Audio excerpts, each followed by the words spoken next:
Buenas noches, mi nombre es Jefferson David Chaparro Gualteros y voy a explicar el sistema de ecuaciones lineales del ejemplo 1.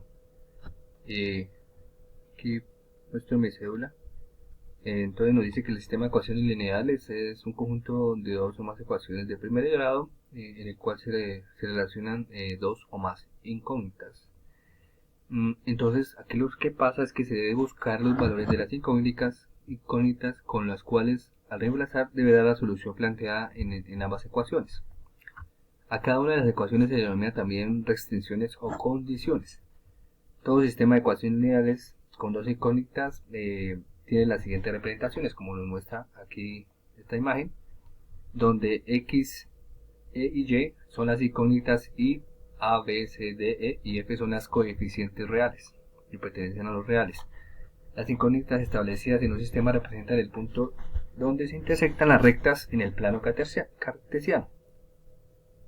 Lo primero que vamos a desarrollar aquí va a ser la matriz del ejercicio número 1, donde eh, el primer valor, pues vamos a importar las librerías para ejecutar el correcto funcionamiento de la matriz.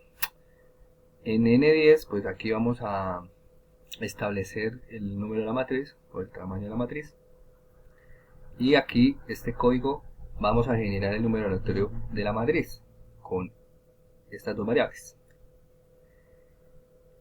Para llegar a imprimir el resultado de la matriz con esta variable y también imprimir el vector. Entonces acá, pues como podemos ver, pues aquí tenemos la matriz desarrollada por medio de estas dos funciones random, que aquí nos imprime una matriz acá, como vemos, de aquí acá, y prime A pues va a ser esta parte y el prime B va a ser el vector. Acá podemos ver que va a ser nuestro vector para el desarrollo de nuestro ejercicio. Encontrar el determinante. Para encontrar el determinante, pues vamos a definir una función linear.det que determina una librería numpy.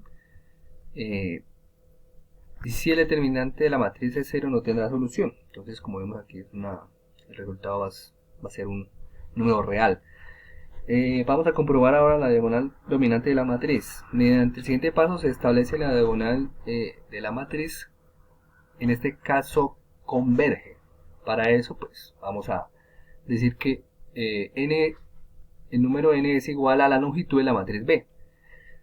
Para n, donde definimos una variable L, lem de B, entonces la inicializamos como control para la impresión de la conclusión. Entonces la inicializamos desde 0, con un conteo desde 0, ¿no?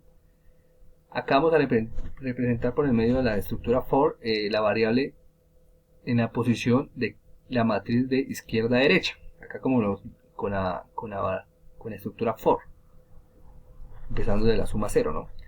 Acá con la estructura for vamos a comprobar que se sume el diagonal de cada comprobación, ¿no?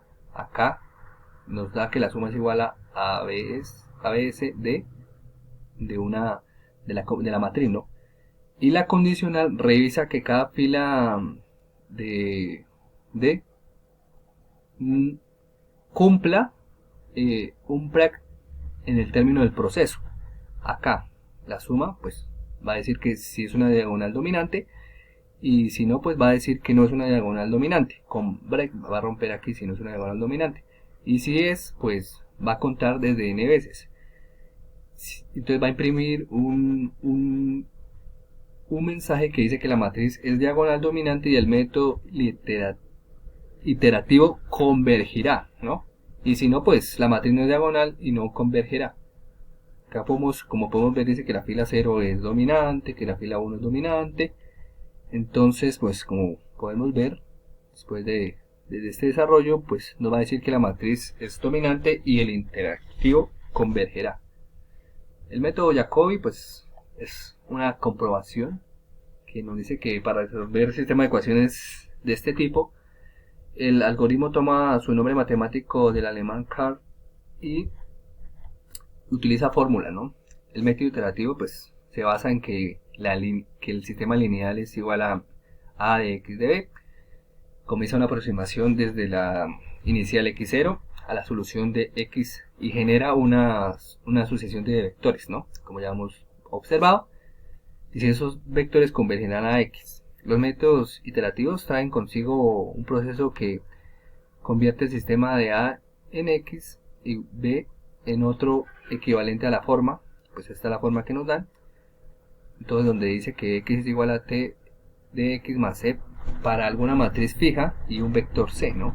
Entonces con esta fórmula que es como ver, es una sumatoria, ¿no? En la implementación pues vamos a ver donde vamos a donde tener una tolerancia de 00.01, el valor inicial va a ser el error, ¿no? El valor inicial de la norma.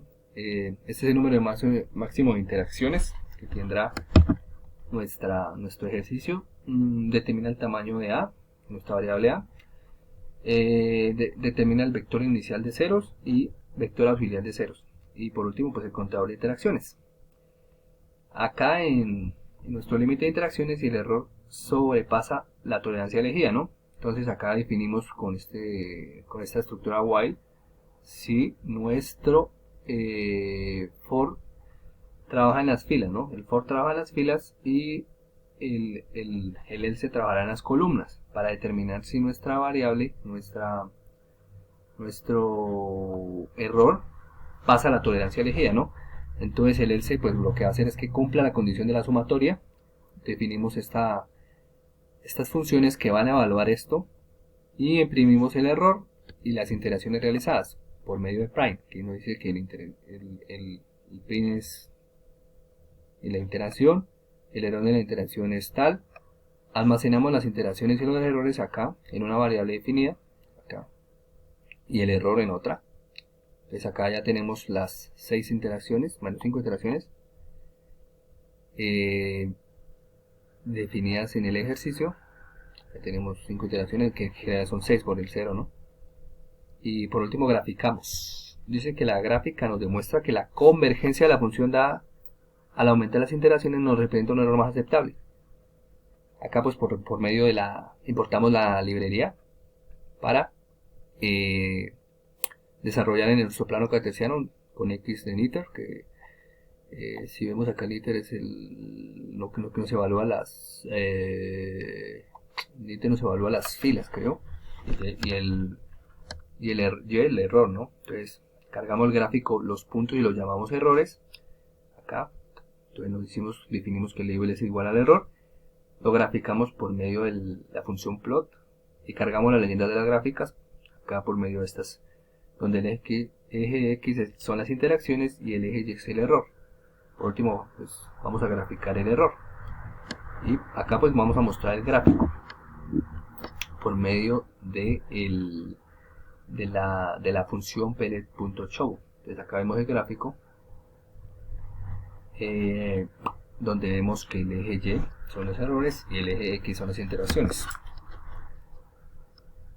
Bueno, aquí pues vamos a ver cómo se desarrolla el método Gauss-Seidel, método iterativo más común usado, donde un sistema n ecuaciones, si los elementos de la diagonal no todos son 0, la primera ecuación se debe resolver para x sub 1, la segunda para la x sub 2 y la tercera para la x sub 3, como vemos acá en esta función o en esta fórmula dada. Entonces pues acá lo que evalúa es definimos una función para entonces acá definimos las variables por estas estructuras, en donde vamos a evaluar las 3 interacciones que va a tener nuestro método.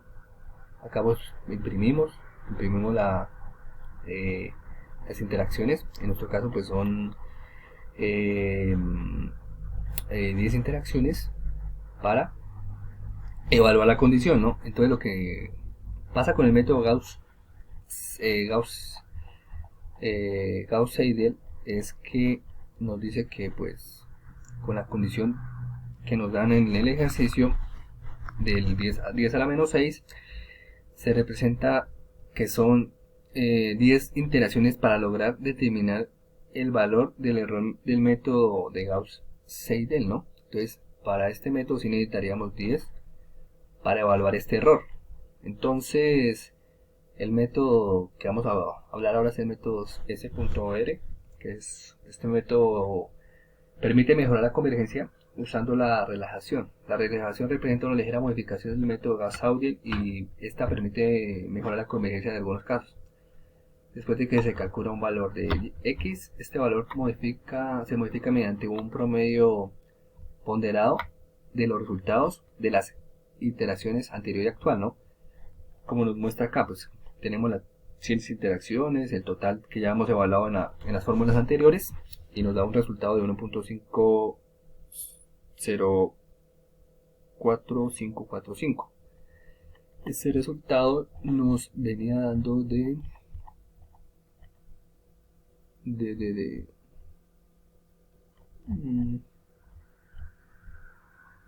aquí, el dato omega, ¿no? Acá pues para el dato omega pues nos dice que para este método vamos a tener las 35 interacciones para poder encontrar el valor de 10 a la menos 6. Cabe aclarar que los resultados propuestos pueden variar cada vez que se ejecuta la creación de una nueva matriz, y ya que cada vez que se arrojan números aleatorios, ¿no? Muchas gracias.